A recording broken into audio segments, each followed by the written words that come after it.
Akkam jirtu hordoftoota jaalala dhugaa bakkuma jirtanitti nagaa fayyaa jaalalli isiniif haa ta'u. Mata duree baay'ee gaarii tokkoon qabadhee isinii fidee jira. Mata dureen kun amaloota dubartoota 5 ka dhiira jaalalaan balariisan jaalalaan kuffisan amala dubartoota yookaan ammoo shamarran 5 wajjin laallaa jechuudha. Hanga dhumaatti na wajjin tura. Maarree akkuma beekamu dubartoota gosa lama beeynaa jechuudha. Ka jaalalaan dhiirri wajjin turanii fi ka osoo baay'ee wajjin hin turin dhiironni hifatanii dafanii addaan deemanii jechuudha. Maarree har'a kan irratti xiyyeeffannu amala dubartoota ka jaalalaan dhiira maraachan 5 dubartoonni dhiira jaalalaan maraachan amala akkamii qabu? Amal 5 isaanii kan armaan gadii kana koffaa dubartii dhiira deeggartu kan ammoo hin too'anne. Sirriitti na dhageeffadha. Dubartii dhiira deeggartu kan hin too'anne. Kan hin too'anne jechuun maal jechuu jettanii na gaafattan? Kan hin too'anne jechuun dubartiin tokko yoo jaalallee isii wajjin jiraattee yoo ka deeggartu taate namni dhiiraa sun jaalalleen isii sun baay'ee itti gammadaa jechuudha. Kan hin too'anne jechuun ammoo yoo hordoffii irratti baay'isuu baatte jechuudha. Hordoffii fakkeenyaaf uffata inni uffatu ni jira. Uffata kan hin uffatin kan uffadhu, hiriyyaa kan hin qabatin kan qabadhu, eessa deemte eessa baate jettee yeroo hunda ka shakkiidhaan laaltu dhiironni yeroo baay'ee dubartii akkasii sun hin jaalatanii jechuudha.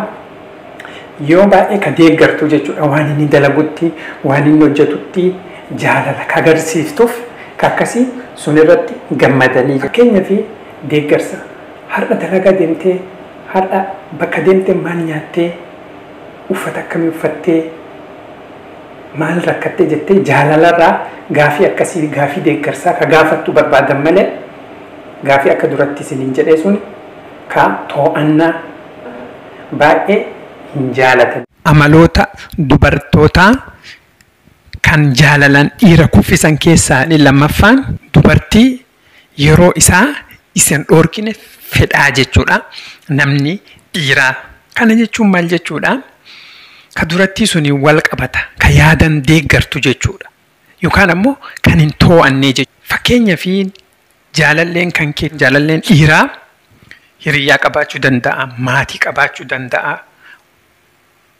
Ufii kanallee waan barbaadu qabaachuu danda'a. Kanaafuu yeroo inni maatii ufii bira deemu ka lakkistu. Hiriyyaa isaa akka inni ilaalu ka heeyyamtuuf. Ufii isaatiifuu akka yeroo ufii ofirratti dabarsu ka heeyyamtuuf jechuudha. Yeroo tokko tokko ka lakkiftu ka too'annaa ittiin baay'ifne jechuudha. Tokkoffaa duratti suniin wal qabata ka yeroo kennituuf. Yoo inni waan tokko dalaguu barbaade ka itti lakkiftu jechuudha. Akka ofirratti xiyyeeffatu ka yeroo kennituuf malee ka eessa jirta too'annaa itti baay'iftu kan yeroo isaan dhoorkine ka yeroo isaa kennitu jechuudha. Waan inni godhuu barbaadu ka heeyyamtuuf.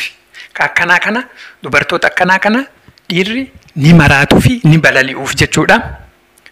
Amaloota dubartootaa ka dhiirri maraataniif ni sadaffaan ammoo dubartii walitti bu'iinsa haala gaariidhaan qabbaneessuu dandeettu.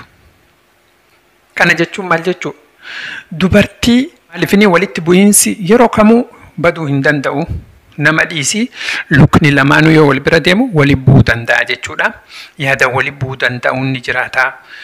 Akkaataa itti wadalaganii walitti bu'uun danda'uun ni jiraata. Kun jechuun siyaasa wal fakkaataa jechuudha. Garuu siyaasa miti siyaasa fakkaataa jechuudha. Walitti bu'iinsa karaa qabbanaa'aa ta'een karaa gaarii ta'een yeroo hunda walitti bu'iinsi sun ittiin fufne jechuudha. Walitti bu'iinsi jaalallee lamaan jidduu jiru.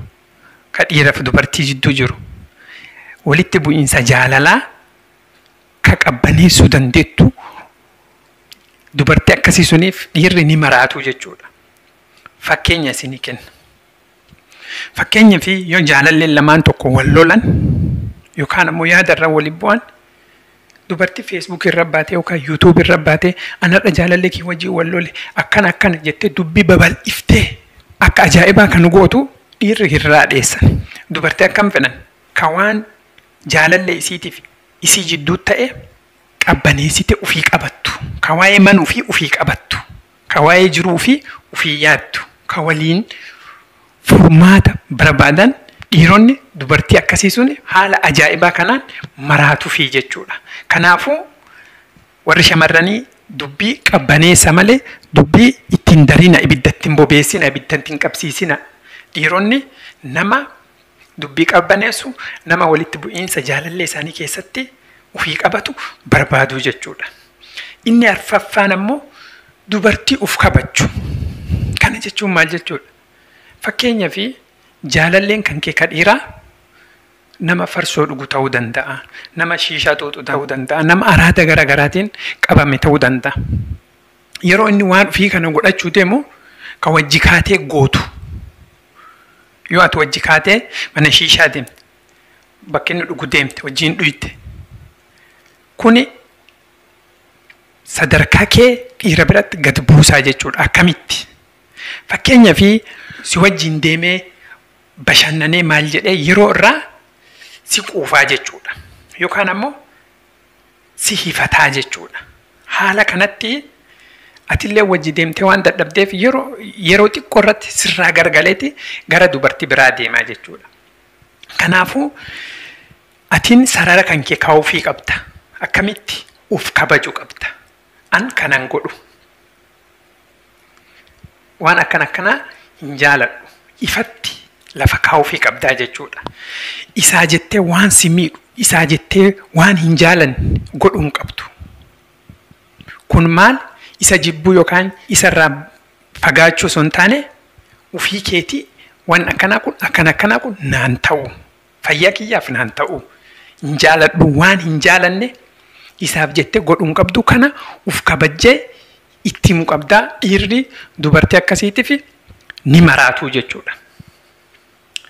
Inni shanaffaa amaloota dubartii ka dhiirri maraataniif dubartii ofirratti invest gootu. Kana jechuun maal jechuudha?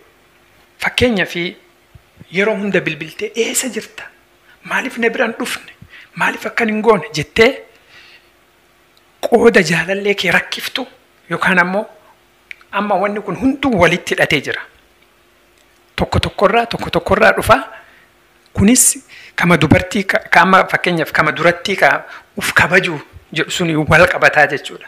Eessa jirta? Maal taate jettee isa bilbiltee meesejii maaliif naan bilbil an si yaadaa jira jettee ka rakkiftu yookaan ammoo ka itti dubbattu yookaan ammoo ka cinqitu ka dhiphistu ka akkasiisuun dhiironni hin fedhanii dura jennee jirra.